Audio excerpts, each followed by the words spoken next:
Welcome back to part 2 of our discussion of attachment. I'm Dave Ziegler, and in this section we're going to talk about some practical ideas on how you can improve attachment problems with kids. Let me first of all say that kids can have attachment themes, they can have attachment issues, they can have attachment problems, and sometimes they can develop an attachment disorder. We need to understand the differences, and most kids that have been removed from their family for some period of time are going to have attachment in the mix of their problems, but not always what people call a disorder. A disorder is a serious inability to bond and connect. But most of these kids will have attachment problems. So let's look at how we can fix it. I was asked one time, how do you overall look at fixing attachment? And to me, it is families, it is environments that change the brain of kids, because the brain is designed to connect and to bond with those around it. And it's to get all of its needs met. In order to do that, it takes others, because we are social beings. And so it is environments that really make a huge difference. It isn't intensive therapy on a Thursday afternoon with somebody like me. It is in families, it is in groups of people. So how do we look at, how do I look at improving attachment? Here are the conditions that I would say need to be involved. First of all, we need to make sure that a child is in a safe and secure environment. You cannot improve attachment if a child is being abused or believes that they are in a threat, in a situation that's very difficult for them. Within the context of safety and security, in an environment that the child experiences that to be the case, the child has to be cared for and their basic needs must be met. They can't be conditional. Food and clothing, and let me add, touch and love, these are all basic needs of kids, and they cannot be conditional, because if it is conditional, the child will feel like if they do something wrong, they will lose their basic needs, and their brain will switch to the problem with attachment disorders, will begin to push people away rather than bond and connect with them. So the third context, within a safe and secure environment, and that we meet the child's basic needs without them being conditional, we need to consistently provide the child with invitations to bond and connect. Now, sometimes that is the most challenging of the four aspects, because sometimes kids with serious attachment issues can be very, very unpleasant. They can push people away, and they're very good at it. And so we have to continue to say, I want to be close to you, come to me, let's spend time together. And in the beginning, that child is not going to respond in a positive way back to you. The fourth element is the child learns that reciprocity is the way the world works, the give and take of life. It is kind of a tough love approach, but safe and secure, basic needs are met, constant invitations are given to the child, and develop a reciprocity situation where the child gets what they give. Now, that's not basic needs, but that's wants. And kids with attachment issues, they don't connect to people, they connect with stuff, and they connect with material things like money and food and toys and goods, more than people. And so they have a lot of things they want, and they get what they want when they give something back for it, and that teaches them reciprocity. So that's kind of a general way of looking at it. So we talked a bit in the first part of this about a feedback loop, and there are three basic components that we need to practically, step by step, help the child's brain to improve and their ability to count on and believe that adults will help them get what they want. And I'll come back to that point in just a second.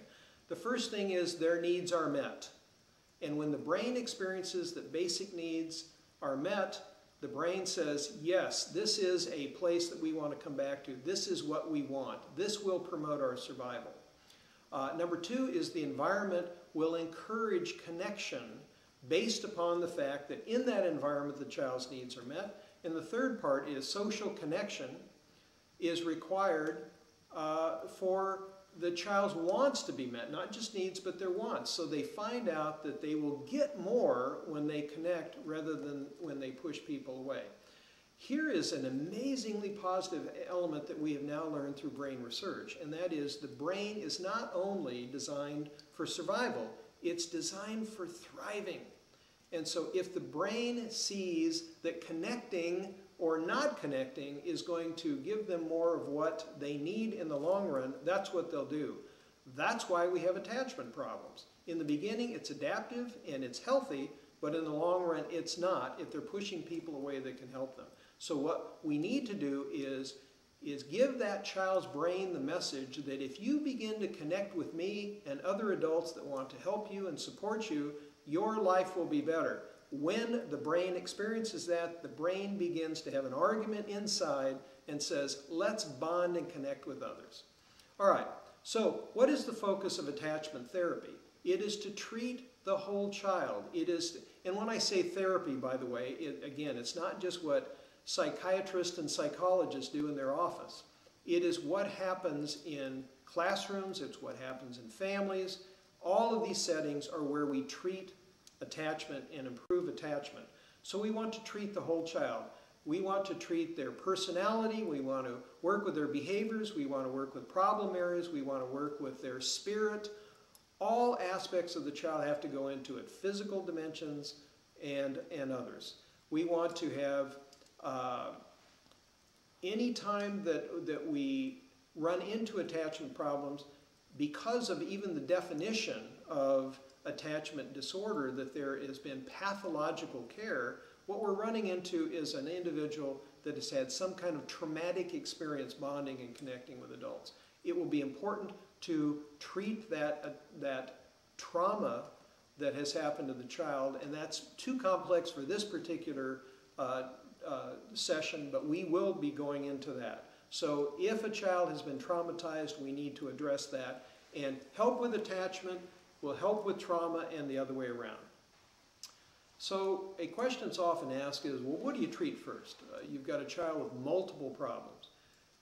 And my answer is you can start anywhere and you get to the rest of the issues. And so trauma and attachment are two issues that we've talked about. Behavioral problems. There are some behaviors you can't ignore. If a child is setting fires, if a child is being aggressive and violent to peers, if a child is hurting animals, these are all behaviors you have to address and deal with, and you can do that while you're doing our 4 steps of promoting a strong attachment. You also want to, if there is trauma in the child's history, which will almost always be the case, it would be a good idea to get some consultation and some trauma work. And as I mentioned in the 4-part general approach, what we want to do is develop a world of reciprocity where the child is giving to receiving, and they begin to see that when they give and they count on somebody else, it's a positive experience rather than the negative one that they've had in the past. So there are some treatments that I want to quickly mention that we want to avoid. So far what I've talked about is very practical things that we can do in a classroom, in a home. We want to make sure kids' needs are met. We don't want to have conditional our love and our support. But there are some specific attachment, called attachment therapies that we want to avoid. Long-term, non-directive therapy is not always a good idea, and with kids with attachment problems, it seldom is effective. Using only one treatment in isolation is not particularly a good idea. Treatments that have adversive or they have painful kinds of consequences, these will send the wrong message to the brain, and the brain will say we're headed in the wrong direction rather than the right direction. And always avoid any kind of treatment that promises you the world and says, hey, this is easy, it's quick, and it's kind of expensive, but it'll be well worth it. Watch any of that, because it's likely to be some form of New Age snake oil. So several other practical components. When do you want to provide work that improves attachment? As young as possible. The earlier the brain is in the the process of understanding social connections with others, the better it's going to improve and grow and change. Before age 10 is a very good idea, but if you can get well younger than 10, you're doing even better. So overall, what we're doing with attachment work is we're producing a cognitive dissonance. What we're doing is we're having a child experience something very, very different. And I want to come back to this point again and again, that it's the brain that we're trying to impact. It isn't the personality of the child, although that is a part of the child's brain. We are talking about primitive parts of the brain that need to be met, and that's when the survival comes into it. So cognitive dissonance. You create a tension inside of the child to let them know that things can improve. So let's look at some quick ways that all four dimensions of attachment can be improved. Remember, it's the physical, it is the emotional, it is the social, and it's the spiritual aspects that we want to impact. And I would suggest that all four of those components be considered when you're looking at a plan to improve attachment with a child. Let's start with the spiritual because it's the deepest and in some ways the most complex. The child first experiences oneness with the mother. So any experiences where the child can feel connection with others. They won't, for example, they won't often say, gee, can I sit on your lap? Normal kids do that. Kids with attachment problems won't do that. But if you can encourage them and invite them to do that, they feel warmth, they feel connection, and if they don't end up feeling hurt, then the brain says, we want more of that. So that's an example of a connectedness in terms of a deeper level. The interpersonal level or social level, what we want to do is in the critical early years, we want to have them experience interpersonal and social success. So adults helping other kids learn how to be with each other and have fun. Any adult that has a positive connection with a child will help in the long run with that child's brain responding to future relationships with other adults. So an interpersonal part of attachment work is very important. The physical component, we talked about sitting on laps. There are other things in terms of touch. Remember, touch is a basic need. It should not be conditional. I understand it's a complex topic when you're in a classroom or you're in a foster home, etc. But kids that are in the system of care and kids that have had a disruption of attachment need touch more than normal kids. And none of us would raise a child without touching them. And so touch is important. Watch how you touch, watch when you touch, but make sure that child gets their basic physical needs of touch met. And then the affective element is often the last part of attachment to develop. It's the most complex. It's all about interpersonal success with others, socially relying on others, and the vulnerability which all of us experience as bonding and the closeness that we have with others, with mates, with our own kids, with our own parents. These levels of attachment, we are the most vulnerable. And remember, a child that's been traumatized is going to avoid vulnerability at all costs. So often the affective, the emotional level of attachment is the last thing to come. So here's a practical suggestion. What we want to first do is get real emotions from kids with attachment disorders. So the first real emotions they often express are negative ones.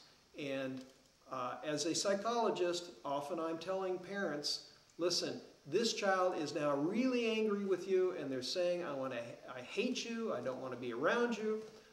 And I end up saying, good. And they say, what are you talking about?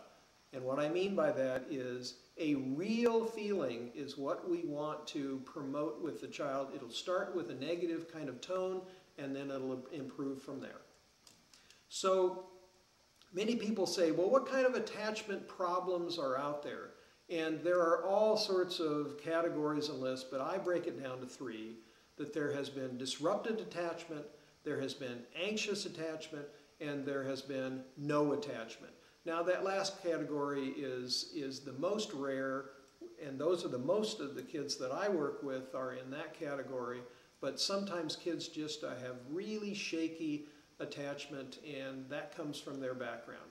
So everything I've said to you, you're not going to read in a clinical manual. What you're going to hear from me is connection with kids, promote, invite them to be with you, touch them, meet their needs unconditionally, have an environment that they like to be a part of and succeed in, and every time you offer that child's brain a better life, the child will fight against you, but part of their brain will say, wait just a minute, I think that we'll get more food, I think we'll get more comfort, I think we'll get more safety, I think we'll get more material things if we begin to connect and bond. And what we want to do with the most intensive types of treatment for attachment is create that conflict inside the child's brain where part of the brain says, no, no, no, we don't want to do this, and the other part of the brain says, this will promote our survival and thriving. And over time, step by step, new neural pathways are being developed every time there is a positive experience of a child with an adult, with a child with another human being, that in the long run it begins to grow and change. And what we have found in our intensive work is that these kids, almost magically, with things that aren't that magical, they almost magically begin to say, I want more of this. I want more connection. I want more closeness. Hang in there. Do not give up. Keep these practical and common sense kind of approaches to kids, and you will make a difference over time. And one last suggestion is it's always a good idea to have somebody on the outside that helps you see how things are improving or not. It's a little bit like kids growing up and the parents don't even notice it, but if you see a child every few months, you go, wow, they're getting great big. It's always helpful to have somebody outside of the process that can help you see, hey, your child is really changing, because you may not see the subtle changes early on. Good luck to you, good parenting, and hang in there. You can make a difference in a child's life, and it will be a critical difference in the long run. Thank you.